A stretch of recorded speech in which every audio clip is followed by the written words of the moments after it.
Hey guys, this is Comic Uno, and today I'm doing Comic Uno's Best Comics of the Week. And this is the first week I am reviewing comics digitally. So I'm actually going to do a whole video on the whole Diamond situation going on and what this means for people picking up comics and what this means about me picking up comics and the show as a whole. So we're going to discuss that. Hopefully tomorrow or Friday I'll have a video posted about it and we'll go into that. But yes, this week I read my books digitally, sadly. Hopefully I'm going to be getting some comics in the mail from my comic book store though, because this is the last week of Diamond giving physical books. So we'll see where the weeks come.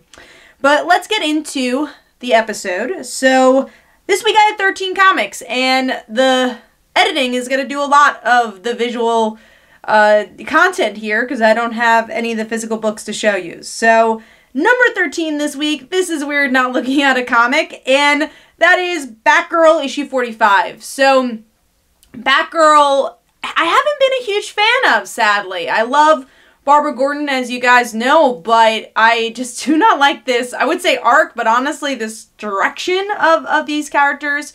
It just hasn't really hooked me. This one's about like this techno creature. Batwoman shows up in the end of the issue with the KGB storyline, which Batwoman hasn't been in a book because she doesn't have her own book anymore. So I guess in that regard, it's cool to see her, but it felt random. I'm like, oh, Batwoman, she's here. And especially because she's not on the cover. There was no tease that she was going to be teaming up with Batgirl. So I didn't really love that. And yeah, just not really invested in the story. Don't really care about Jason Bard that much, and he's a very big focal point of this book. The artwork is definitely not my thing. There's a lot of lines on faces, and it feels a bit messy, the artwork, for me. So Batgirl gets 2 stars, and that is number 13. Moving on to number 12, which is X-Men issue 9. So X-Men, this is the Brood cosmic storyline, and I am not a Cosmic Marvel fan, if you guys know. I'm sure you do if you watch this show. So going into this, I didn't have high expectations, and honestly, as I read it, it just wasn't my thing. Where they're trying to get the egg, which has been a story from last issue, and we get to see, I forget, I think his name is Brood. I don't know. The character that is a Brood from the X-Men. I think his name is just Brood, and he eats the egg at the end. So that's kind of comedic, but also like, oh no, shit's gonna get real. But most of it is them talking to like Scott's dad, and in that side of the universe, and not a lot of X-Men stuff, sadly. I obviously like the X-Men stuff, so we'll see how long this arc goes. I know usually with X-Men, they're very one-shotty. Kind of like the Silver Age, they're not like huge arcs. They're just like, here's a part of the X-Men, here's another part of the X-Men.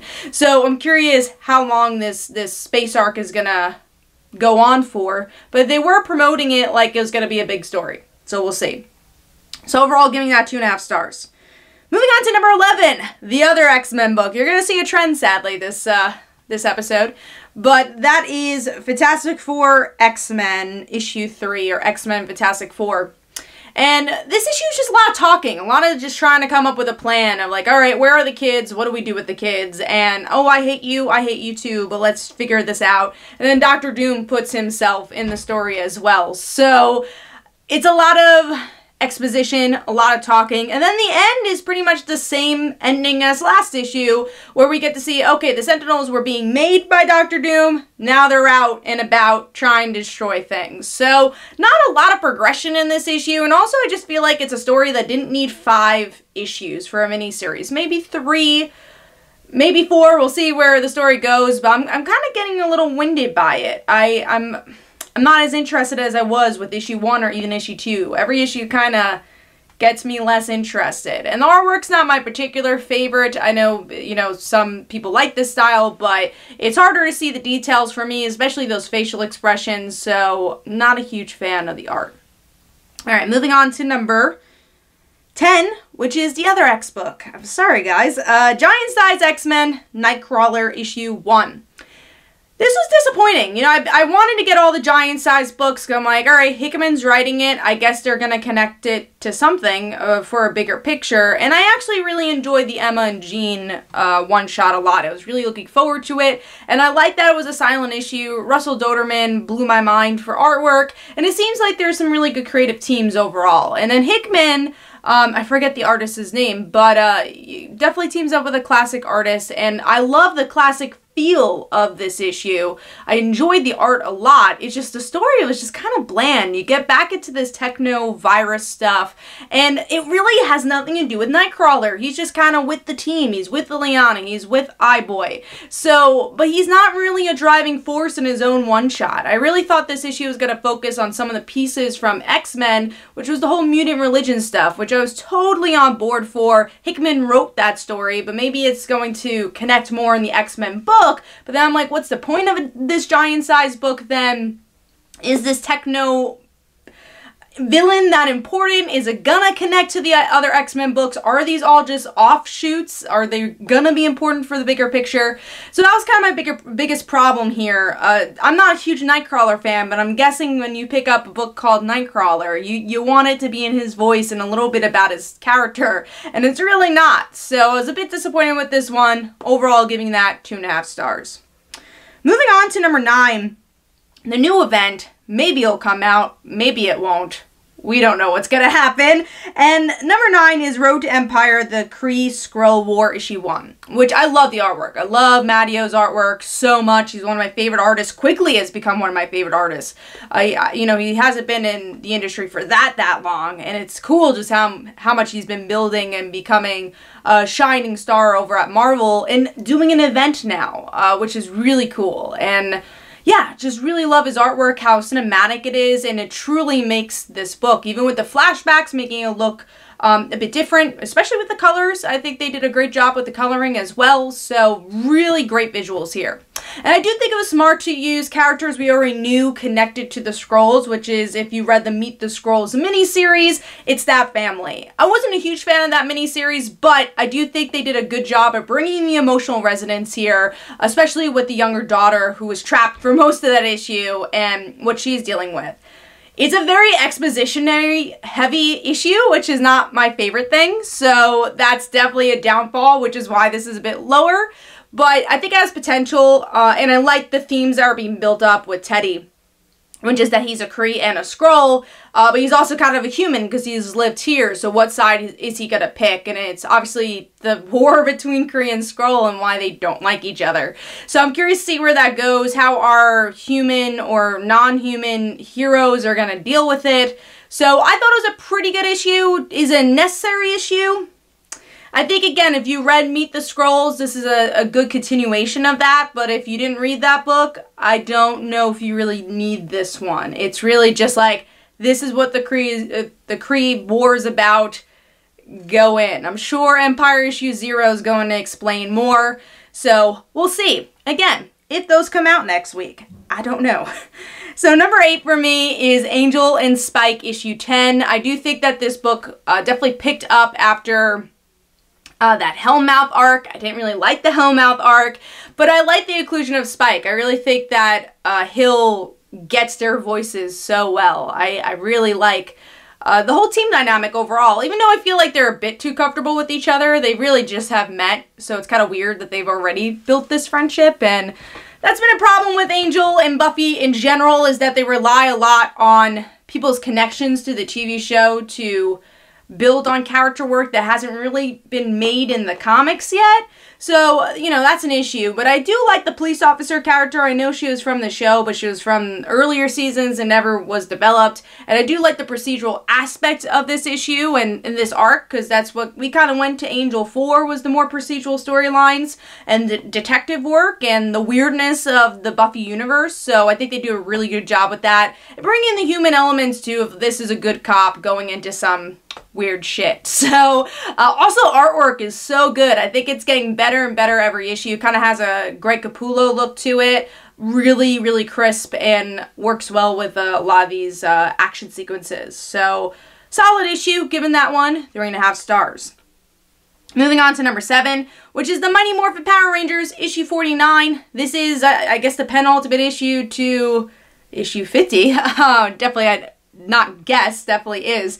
I don't know if it's like an end of arc or not for issue 50, but, or if we're getting closer to the end of Necessary Evil, but this is definitely building up to a bigger story, and it's ramping up. I will say we're getting there, right? All these issues have been leading into this issue 50, and you feel that here too. It's definitely the pieces coming together. There's some good character interactions with people we haven't seen before, but also characters I think we've waited a couple issues to confront, like Trini and Kaya. They were probably the better friends out of the whole group, for Kaya's sake, and I really enjoyed their interaction. I like to see the other Rangers saying, oh my god, this is the world you've lived in, this is crazy. We get a little bit of Ranger Slayer in this issue as well, so some good character interactions and good lead up to, again, hopefully that's something's really explosive and shocking plot-wise for issue 50. So moving on to and also artwork is spot on, facial expressions so freaking good. I like all the action sequences with the transformations, like getting their bow and stuff like that. I really like how the panel layout was for that. So really good stuff in that regard too. So moving on to number 6, which is the Immortal Hulk issue 33, which is also special. I think this is longer, but it's hard to tell when it's a digital comic, so because you don't feel the thickness of it. But yeah, so this issue is a celebration of issue 750, and we get to see kind of a wrap-up of this whole mind control thing of, okay, who is Bruce? How is this guy controlling him? I won't even try to pronounce the name. And I like the ending. That's what brought this definitely higher, where we get to see the leader is controlling Rick Jones. So that's going to be pretty big, and I'm curious to see if the leader is going to control other friends and supporting cast members and where that's going to take them.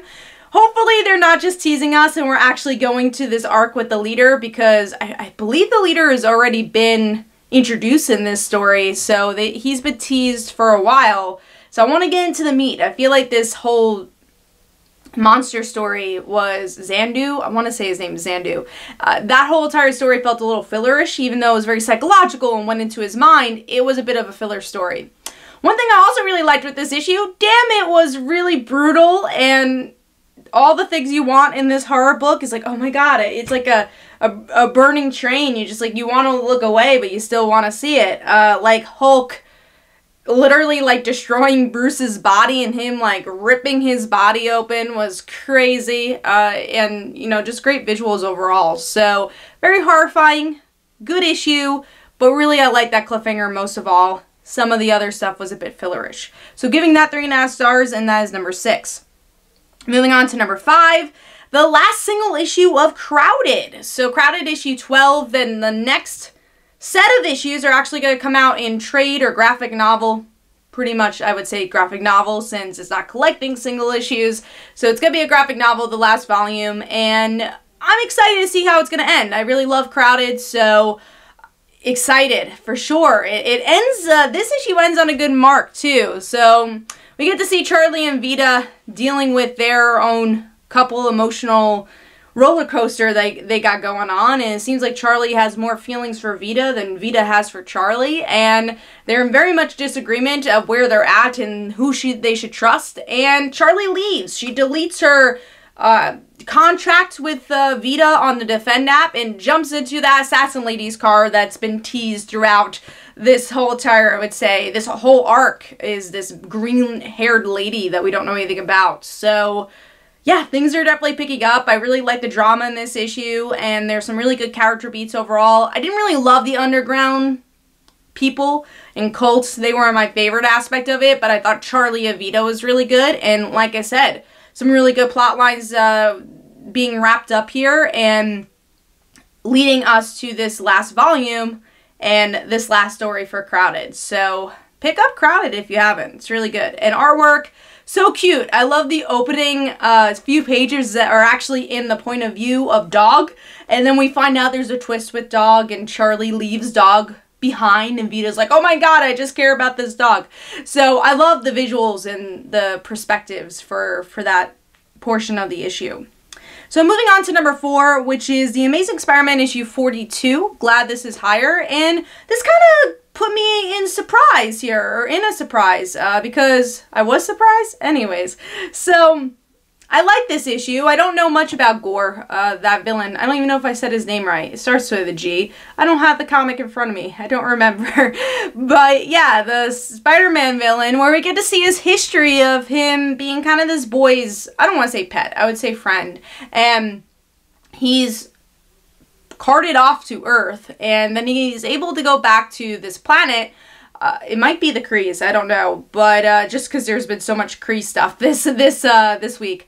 But he goes to see the boy. The boy's happy to see him. You know, he's been lost this whole entire time, and then the boy is killed right on impact. And then the mom's like, "All right, here's the whatever it's called, like the, not template, but the thing that Boomerang had the last issue," and he gives it to the villain, and now he'll do anything to protect it, which is now why we know why he's against Spider-Man and Boomerang. So I liked the surprising emotional issue here. A villain I didn't really quite care about or honestly really know, and it kind of tugs at the heartstrings with his relationship with this boy. Ryan Ottley's artwork is superb with the emotions and the action, so good issue. It really snuck up on me, this one. So I give that 4 stars, and that is number 4.